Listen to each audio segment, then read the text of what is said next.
എമ്പുരാൻ സിനിമയ്ക്കെതിരെ സമൂഹ മാധ്യമങ്ങളിൽ വൻ ഹേറ്റ് ക്യാമ്പയിൻ. ഞങ്ങള് പണി തുടങ്ങി. അവന്മാരങ്ങനെ പറയുന്ന ആളുകൾ. തൊട്ടുപിന്നാലെ സംഘപരിവാർ അനുകൂലികൾ ചിത്രത്തിനെതിരെ രൂക്ഷ വിമർശനവുമായി രംഗത്തെത്തി. ഗുജറാത്ത് കലാപവുമായി ബന്ധപ്പെട്ട് ചിത്രത്തിലുള്ള പരാമർശങ്ങളാണ് ഇത്തരക്കാരെ ചൊടിപ്പിച്ചത്. അതെനിക്കിഷ്ടമില്ല. ഞാൻ എല്ലായിടവും പയറ്റി കലക്കി കൈ കൊടുത്തു. നേതാക്കളെ അപമാനിക്കുന്നുവെന്നും വാസ്തവ വിരുദ്ധമായ കാര്യങ്ങളാണ് സിനിമയിലുള്ളതെന്നും സംഘപരിവാർ അനുകൂലികൾ ആരോപിക്കുന്നുണ്ട്.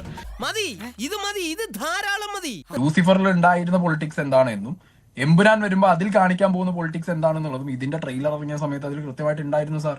അങ്ങനെ പറഞ്ഞു കൊടുക്കണം. നോർത്ത് നിന്നൊക്കെ പ്രൊപ്പഗണ്ട മൂവി ഇവിടെ ഇറക്കി വിടുന്ന സമയത്ത് പറഞ്ഞിരുന്ന എന്താ, ഇതൊരു സിനിമയാണ്, സിനിമയായിട്ട് കാണണം, സ്വാതന്ത്ര്യമില്ലേ എന്നുള്ള ചോദ്യങ്ങളൊക്കെ ചോദിക്കലുണ്ടല്ലോ. എന്താണത് വെള്ളരിക്കപ്പെട്ടണോ?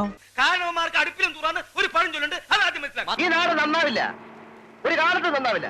നോർത്ത് നിന്ന് വരുന്ന പ്രൊപ്പഗണ്ട സിനിമകൾക്ക് നിങ്ങൾക്ക് അങ്ങനെ ഒരു വർത്താനം, ഇവിടുന്ന് നമ്മളൊരു പ്രൊഡക്റ്റ് വരുന്ന സമയത്ത് അതിനകത്ത് ഇതേ പറയാ. നിർത്ത്, ഇനി കൃഷി നിർത്ത്. കേരളത്തിലെ 3 മുന്നണികളെയും നന്നായി പരിഹസിക്കുന്ന ചിത്രത്തിൽ കാരണഭൂതൻ തിരുവാതിരയും കറുത്ത മാസ്കുമടക്കം കമ്മ്യൂണിസ്റ്റ് പാർട്ടിക്കും, കുടുംബാധിപത്യത്തെ പരിഹസിച്ച് കോൺഗ്രസിനിട്ടും, ഗുജറാത്തിലെ വംശഹത്യയും സംഘപരിവാർ ആക്രമണവും തുറന്നു കാണിച്ച് BJPക്കിട്ടും കൊട്ടുന്നുണ്ട്.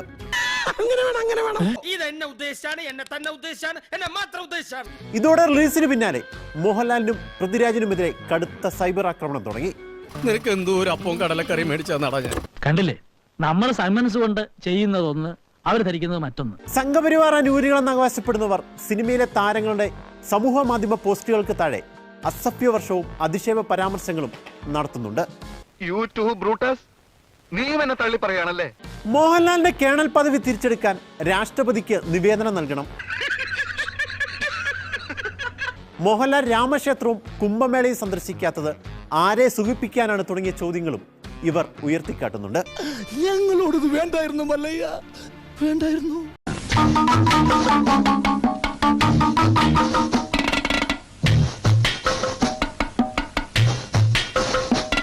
എമ്പുരാന്റെ വ്യാജ പതിപ്പിറങ്ങി എന്ന വാർത്തയാണ് ഏറ്റവും ഒടുവിൽ പുറത്തു വരുന്നത്. ഇത് വലിയ തിന്മയാണ്. എല്ലാം എന്നെ കൊണ്ട് ഇത്രയൊക്കെ പറ്റുള്ളൂ. പറഞ്ഞിട്ട് എന്താ കാര്യം? എന്ത് ചെയ്താലും നന്നാവില്ലെന്ന് പറഞ്ഞ് ഈ ലോകത്ത് കുറെ എണ്ണം അവതരിച്ചിട്ടുണ്ട്. അതുകൊണ്ട് തന്റെ പിന്നിൽ ഒരു ശക്തിയായി ഞാൻ ഉണ്ടാകും. താൻ ധൈര്യമായി നടത്തിക്കോ. വീണ്ടും ചരിത്രം കുറിച്ച് എമ്പുരാൻ റിലീസായി 48 മണിക്കൂർ തികയുന്നതിന് മുൻപ് തന്നെ 100 കോടി ക്ലബിൽ ഇടം നേടിയിരിക്കുകയാണ് ചിത്രം.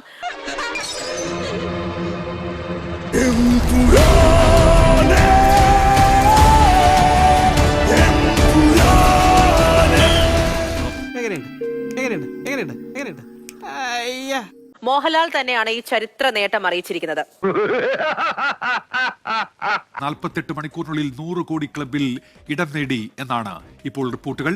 രാഷ്ട്രീയപരമായി സിനിമയെ സംബന്ധിച്ച് വലിയ ചർച്ചകൾ നടന്നുകൊണ്ടിരിക്കുന്നതിനിടെയാണ് ഇങ്ങനെ ഒരു വലിയ നേട്ടം. അവന്റെ സമയം സൂപ്പറാ, വെടി വെച്ചാ പോലും കൊള്ളില്ല.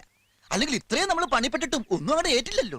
6.25 ലക്ഷം ടിക്കറ്റ് വിറ്റുപോയി ഇന്ത്യൻ സിനിമയിലെ വലിയ റെക്കോർഡ് സ്വന്തമാക്കുന്നു. ഒറ്റ ദിവസം കൊണ്ട് 50 കോടി കളക്ഷൻ നേടി മലയാള സിനിമയിലെ വലിയ റെക്കോർഡ് സ്വന്തമാക്കുന്നു. അങ്ങനെ പേരുകൾ ഒരുപാടുണ്ടവന്.